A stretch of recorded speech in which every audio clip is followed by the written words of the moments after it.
Hey, welcome back to Hillbilly Adventures. Yeah, it looks like I just woke up. That's because I just did. So today what we're going to do is I'm going to be working on this cannon that my dad made. And we're going to try to get some paint on it. The plan is to restore it completely back to its former glory. But you know, right now we're just going to throw some paint on it. So you can't find anything new in the world of RC? Tired of searching all over the internet? Do I have a solution for you? RCDriveline.com. At RCDriveline.com, you can find all the latest news in the world of RC at one easy to use free website. Did I mention that it's free? Everything at your fingertips. It's a one stop shop for RC news, from YouTube content creators' videos to manufacturer releases, parts, and much, much more. What are you waiting for, friend? Go to rcdriveline.com today. Yeehaw! Okay, here she is. I got some primer on it last weekend, and got it ready for some paint. Sanded it down a little bit. I mean, it is a rough texture. You got to consider, though, this thing was cast out of clay and kitty litter by my dad and my uncle years and years and years ago. But anyway, the plan is we're going to probably hang it from up there with some mechanics wire, and then hit it with some spray paint that I bought at the store the other day. We're going to try using this here Krylon Color Max paint and primer in gloss black. I think that might look pretty good, and try to get that going. It is a little chilly in here yet for painting, as you can see right here. I do have heat going there, and I've got some other heat going here, trying to take the chill out of the air so that we can get some of this stuff done. All right, I'll bring you back after we warm up a little bit and we get some mechanics wire hung from way up there. All right, it's warmer in here, and let's give this a go. Paint shook up real good. Warmed up over here.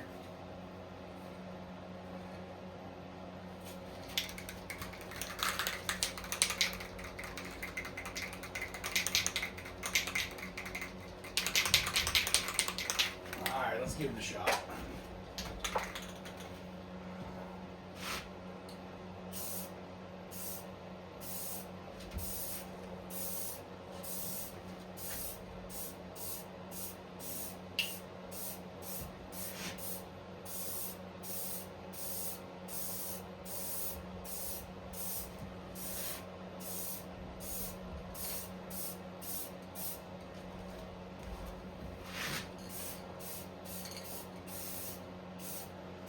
Now, I will have to go over it a couple times, but for right now, I'm just trying to get a light coat.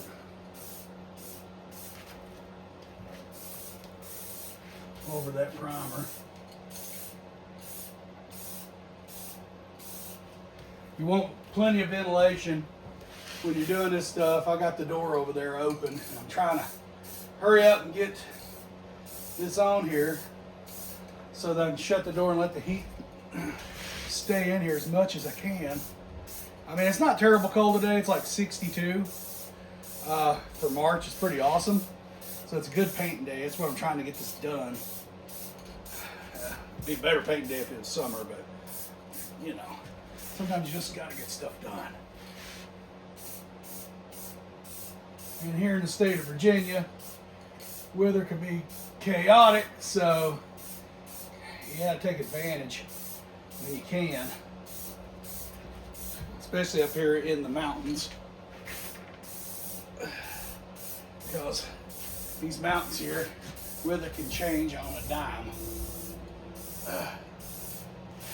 You could turn from beautiful day to raining or sleeting or who knows in just a matter of moments. So you gotta do what you can do when you can do it, especially at this time of year. Now, summertime is totally different. Summertime is either raining or it's hot and you can't stand to breathe because of the humidity.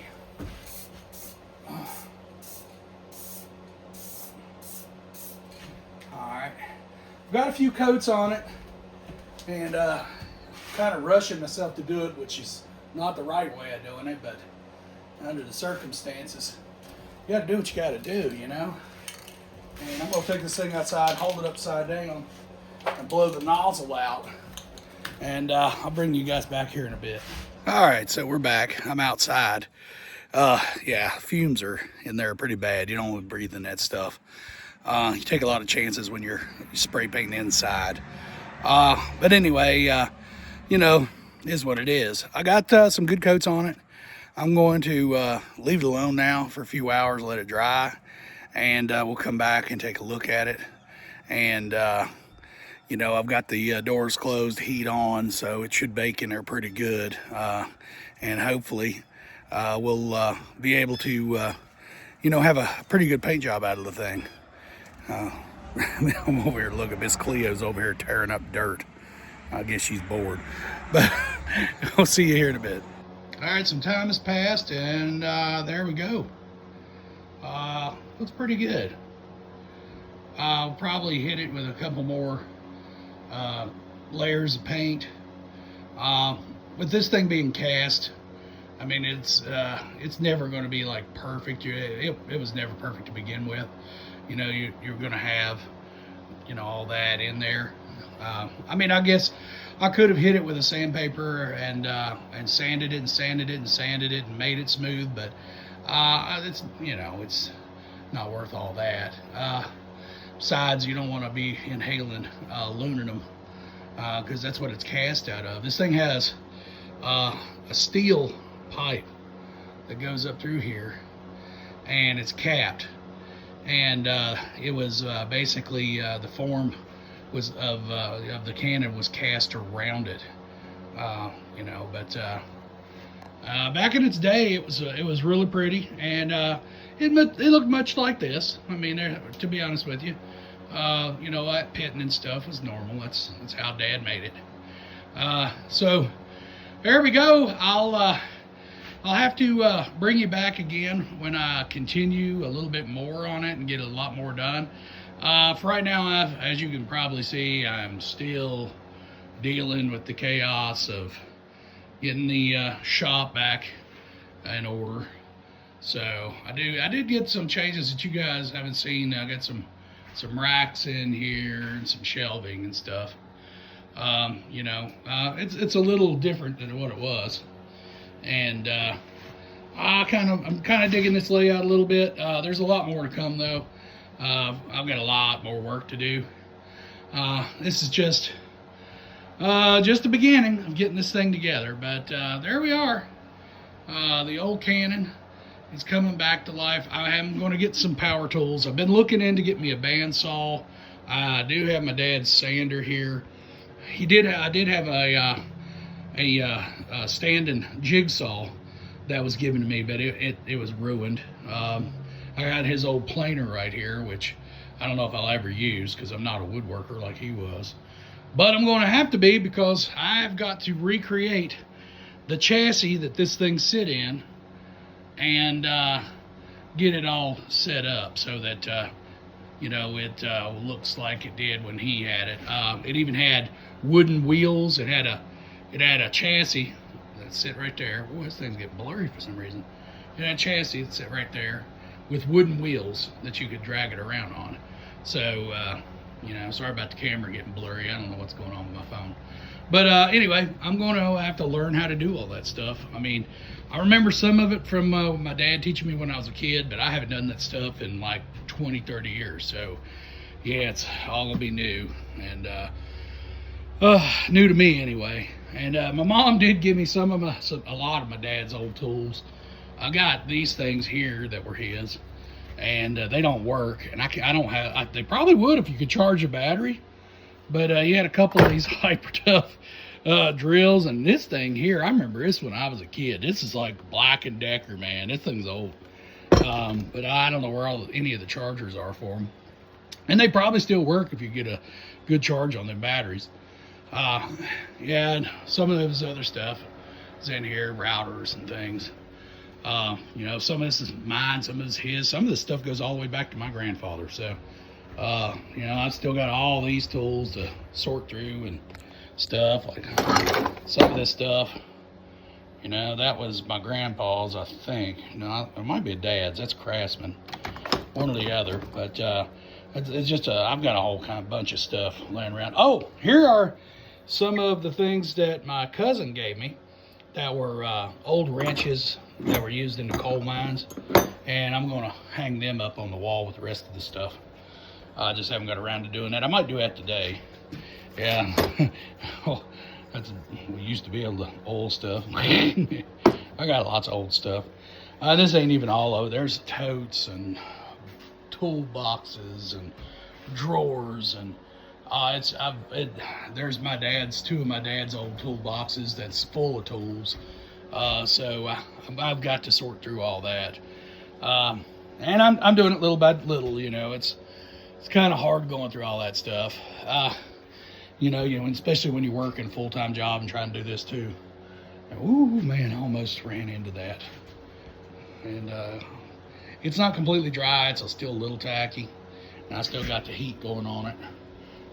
Trying to get it to dry. I'll probably have to, after I get this mechanics wire off, I'm probably going to have to hit it again up around there. I'm sure, and on the nose, it didn't get any up there. So, but we'll get her. You guys stay tuned. It might take me a little while to accumulate the tools I need to do some woodworking. And when I do, you know, we'll put this thing together, get it completed, and you guys can see it, and maybe I'll even fire it for you. I do have a lot of stuff. Let's say I found this in the basement when I cleaned out the basement, some old Clean Shot powder. We might set off a couple of those just to get rid of them, because those things are like 20 years old. And before we leave you here, to show you how old I am and how long I've been into RC, I made this wooden toolbox when I was in middle school, okay? We're talking about, gosh, I guess that was the late 80s. And I was into RC back then, and if you can see, I don't know if you can make it out. It barely says, you can barely see it. It says RC Racing Team Loci. Natural sticker. Let's see. Some old RC stickers on it. Yeah. This thing's a hard body. Oh, no, I forgot about even doing this. Oh my gosh, man. This brings back memories. Oh, okay, look there. I made that buggy. Oh, come on. Don't do this to me. Check that out. A true